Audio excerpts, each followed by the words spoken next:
Good evening, everybody. Welcome to another episode of Trending SA, where we dish out the trends and tackle all the hot topics of the day.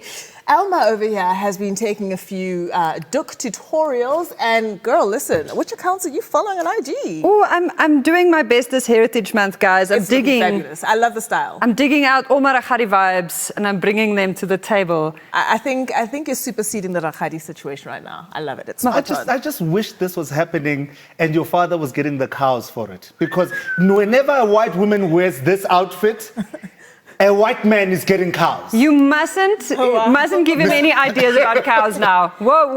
Can you lobola retrospectively? Because also, maybe put your husband on maybe notice, your husband needs and to your send dad some might cows. just want to demand them right now. Guys, you are causing ice molest. Time out with this I love what conversation. you're wearing as well, Rafule. Thank you, darling. Yeah. Looking like you got your groove back. Lovely, that. lovely. Listen, Oh, wow. if it's on my timeline and your timeline, then it should be unpacked, don't you think? Right now, it's time for Top Trends.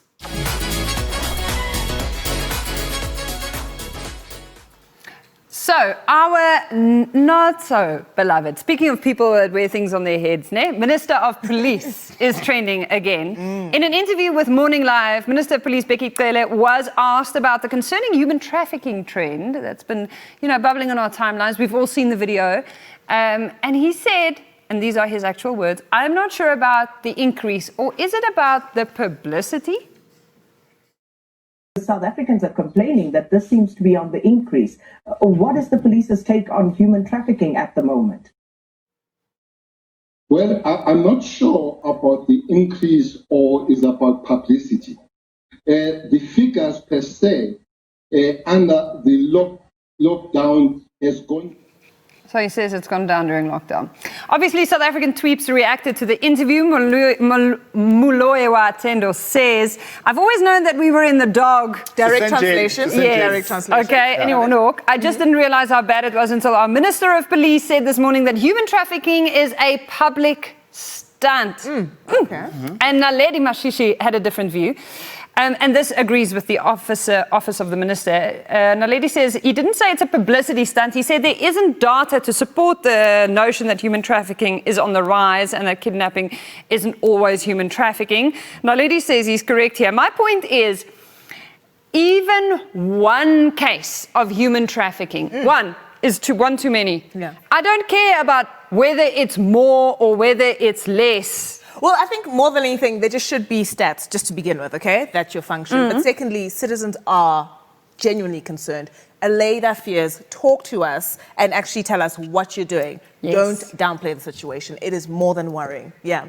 Anyway, let's keep it moving, taking a look at this. We are officially on level 1 of the national lockdown. And after 6 months of hard restrictions, life is starting to look somewhat normal. But the Health Ministry has warned us that the fight against COVID, don't laugh, Maple, the fight against COVID-19 is far from over. And joining us via Skype to give us a COVID-19 update is Professor Shabir Madhi, a friend of the show, leading professor of vaccinology at the University of Witwatersrand. Professor Madhi, welcome to Trending SA once again. Thank you so much for your time. Hi, good evening. Thank you for having me. Professor, just to get straight into it, where do we stand as a country? How are we doing? So I think South Africa is actually in a reasonably good space right now. With regard to the current outbreak, we're pretty much on the wane and we're sort of leveling at a very low rate of infection, which is great. But in addition to that, the only thing that possibly explains what is being experienced in South Africa is the likelihood that a reasonable percentage of the population, probably up to about 1/3, have been infected with the virus. Fortunately for us, that hasn't translated into massive number of cases of hospitalization and people dying of COVID-19. Now, the reasons for that is unknown, but the reason why it's important that such a high percentage of people have likely been infected, which has sort of allowed for some evolution of what we call herd immunity, where there's an interruption in terms of the chain of transmission of the virus, is that if there is a resurgence, in all likelihood, the resurgence will be less severe than what we experienced this time around. Interesting. Which is actually good news. Yeah. unlike what is happening currently in many European countries, where a very small percentage of the population were infected with the first wave, and they're experiencing significant number of cases with a resurgence. So a few weeks back when we spoke to you, the vaccine trials, we've been kind of keeping an eye on the process there. What is the update? What are the timelines looking like now? Right, so the enrollment into the studies are progressing well, but because of the waning of the epidemic in South Africa, paradoxically, it will result in us actually needing to delay before we will be able to know whether the vaccine protects against COVID-19. Because the manner in which these vaccine studies are designed is that there needs to be a certain number of individuals that develop COVID-19 before you can do an analysis as to whether the vaccine protects against COVID-19. So with so few people becoming infected nowadays in South Africa, which is great news for South Africa, but the vaccine study delays our timelines in terms of when we'll be able to address a question as to whether the vaccine works or not. All right. Wow, that's Prof. Mahdi, thank you so much for that valuable update. And of course, all the best in the very important work that you are doing for all of us. We are humbly requesting that you come back sometime in the future. If you'll humor us that way, we'll look forward to it. But thank you so much, Professor Shabir Mahdi. See you guys after the break. We have fashion designer Laduma Ngxokolo on the fourth chair, talking about all things Maxhosa and those high-end runways. Cannot wait. You should not miss it.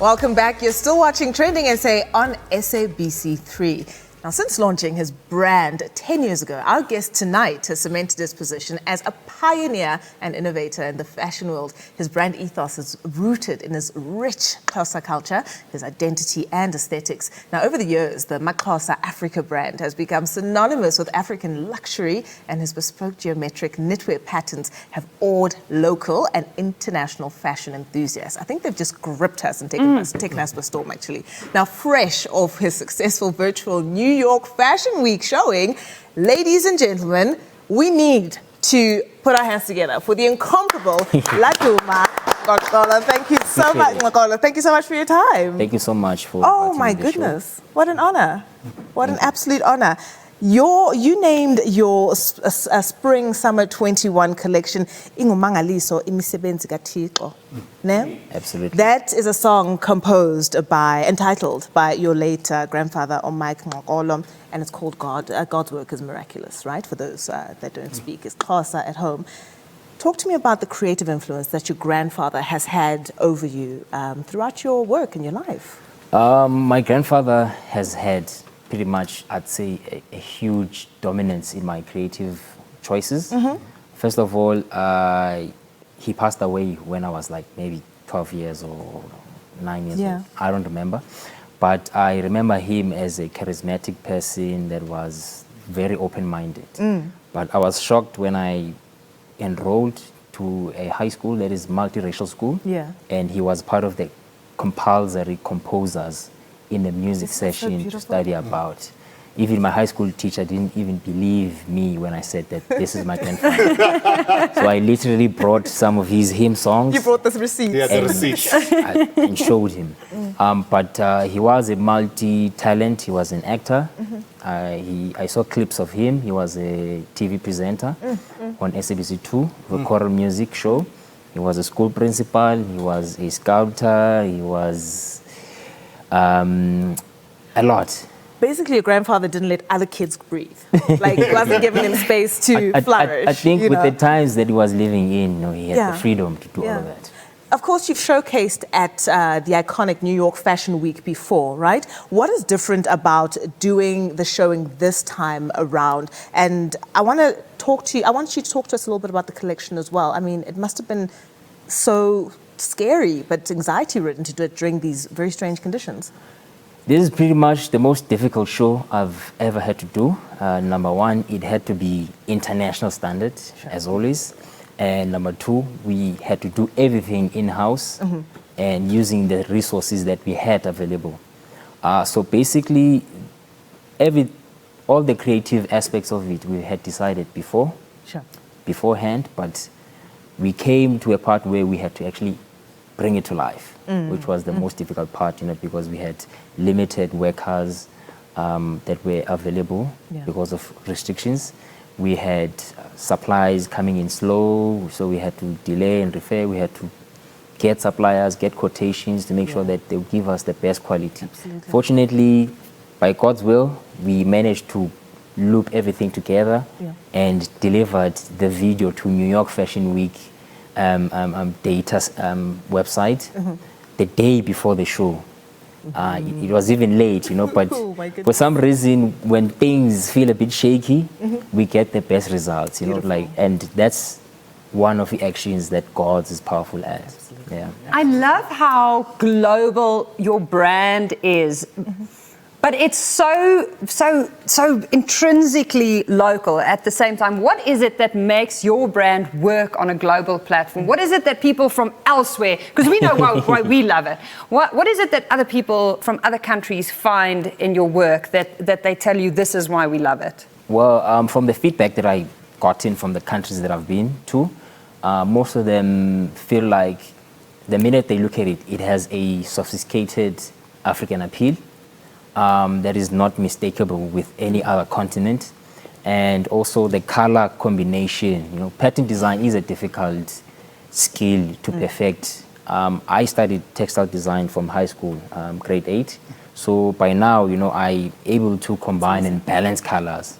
So it is a form of emotional reading that you receive with your eyes that makes a certain perception. So with most of the customers, they just pretty much say it's beautiful. And beauty can be defined in a lot of ways. Yeah. And quality as well is one of our most important principles, because in the day, the product can be beautiful, but if it doesn't meet the standards, people won't find it worthy to invest in it. I love that. I love that. Okay. So you once said this in an interview, and I have to read it. You said, I make it explicit to everyone that I meet that South Africa is my priority market, right? Because my pieces were designed for a psychological struggle, the psychological struggle of identity, because there was no proudly black luxury brand out there, one that's serving its own. I wanted to confront those issues. So how do we shift our understanding of African luxury, and how are we achieving this with the brand Maxxosa? To reiterate what you just mentioned, a lot of people make that mistake thinking that we prioritize the overseas market more than the local. Because for us, we feel like we are doing more than dressing people. We basically aim to dress people's hearts and not just their bodies. That's beautiful. So Please dress my heart. Please dress my heart. Dress my heart. So we try by all means for people to understand the context behind our clothes before we actually sell the product to them. So the work that we do psychologically is all the things that we try to express without saying anything.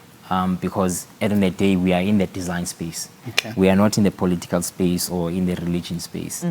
So that's precisely what I try to express everywhere I go, that we are trying to make our people unlearn that fact that culture is something that is demonic or has negative connotations.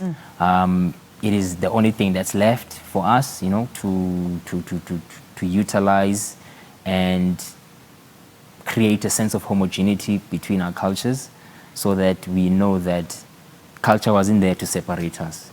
It was there to unite us as the people.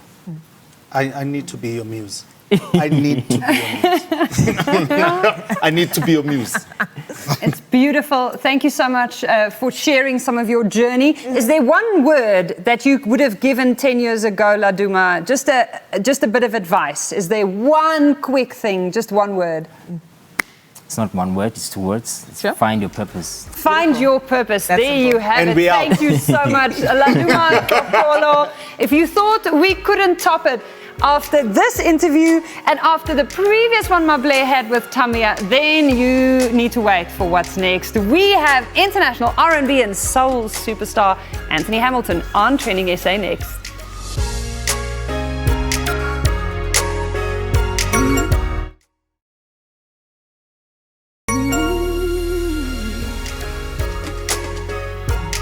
Welcome back to Training SA on SABC3. We're joined now by a man with a soulful voice. Are you ready, ladies? Ne? Not quite, actually. Our brother from another country, Anthony has made it very clear where we stand. He loves us, guys. He really does. And if you don't believe me, let me tell you, he has been here more than 6 times. This is basically his No, home. this is basically his home. He has collaborated with South African musicians, including Amanda Black and Casper Nyovest on their recent project. Anthony Hamilton is basically a South African now, and we have him on the line. Mr. Anthony Cornelius Hamilton, how are you doing? I'm great, brother. How are you? I'm good. And how's Princeton, Nolan, and all of them? How are they keeping up? They're good. You know, they're at the tutoring thing now to make sure they try to pull the wool on daddy with the schoolwork, but they're doing great. They're doing great. So, Yeah. we talk about your recent collaborations with South African musicians. In the Amanda Black collaboration, you actually sang in Xhosa. How did you? Because that is a language that's foreign to you. How did you actually emote? Singing in a language that is foreign to you. I think the food did it.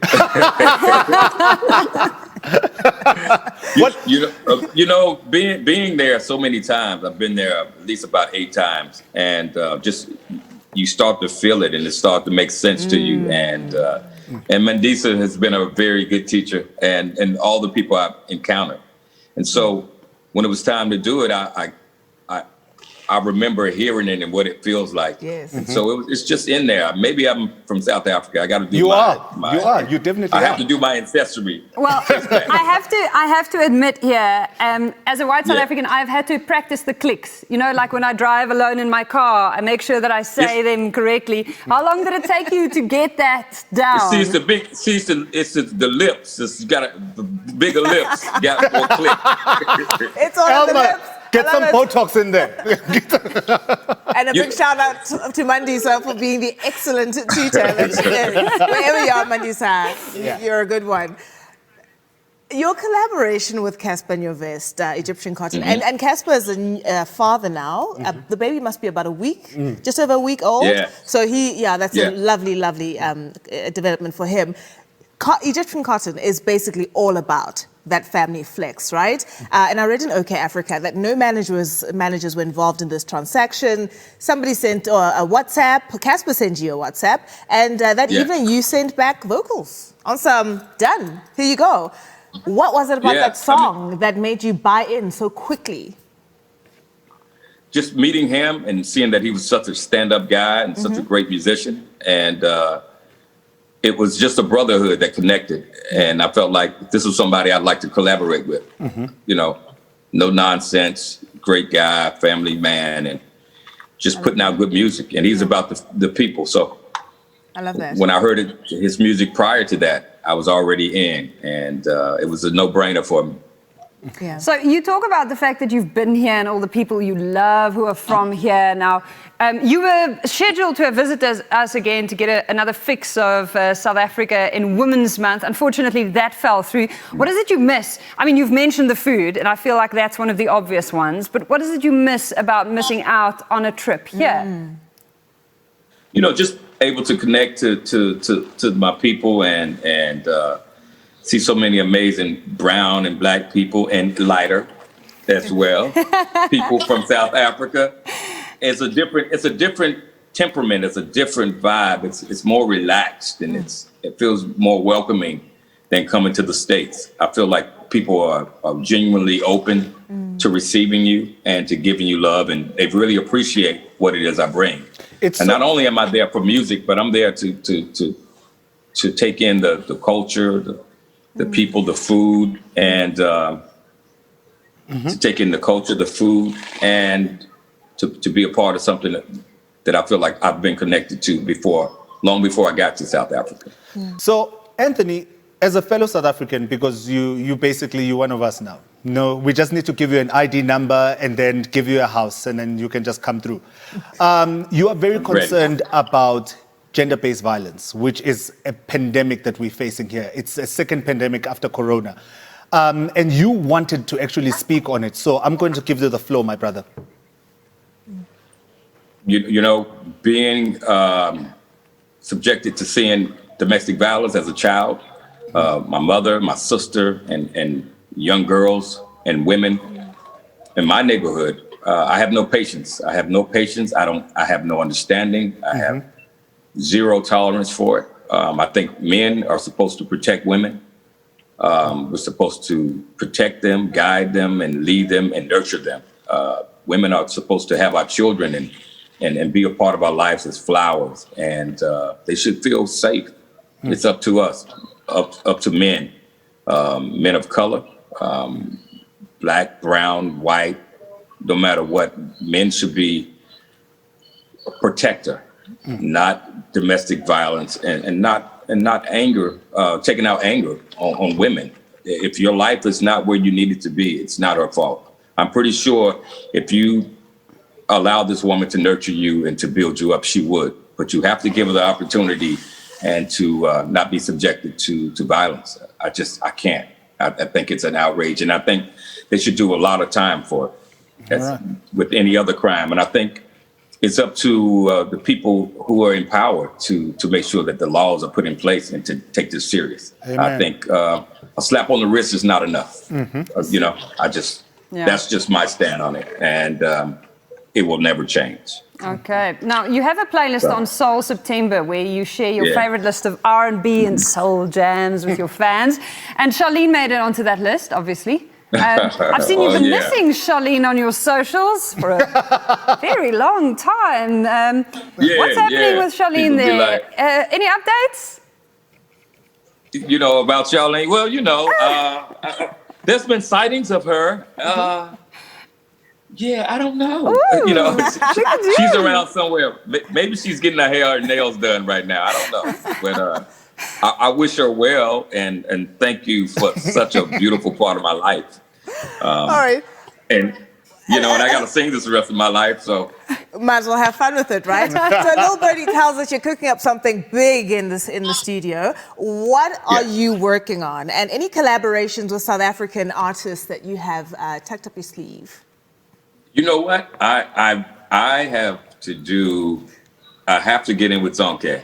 We've been talking.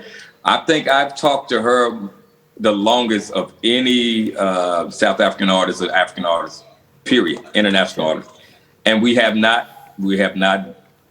made good on our word. So I think it's time for us to make good on our word. And I'm going to reach out to her and see where she is. Lyra is another great one. Vusi Nova has contacted me, so I like what he does as well. Okay, I'd like to hear that. I'd like to hear that. He's a singing. He can sing. He can sing. He's a singer. No, it's definitely. So, the new album will be out the top of the year, like in February. I'm looking to release the new album. I'm talking to, I have a few songs. I've been talking to John Legend. I have one with Rick Ross. Okay.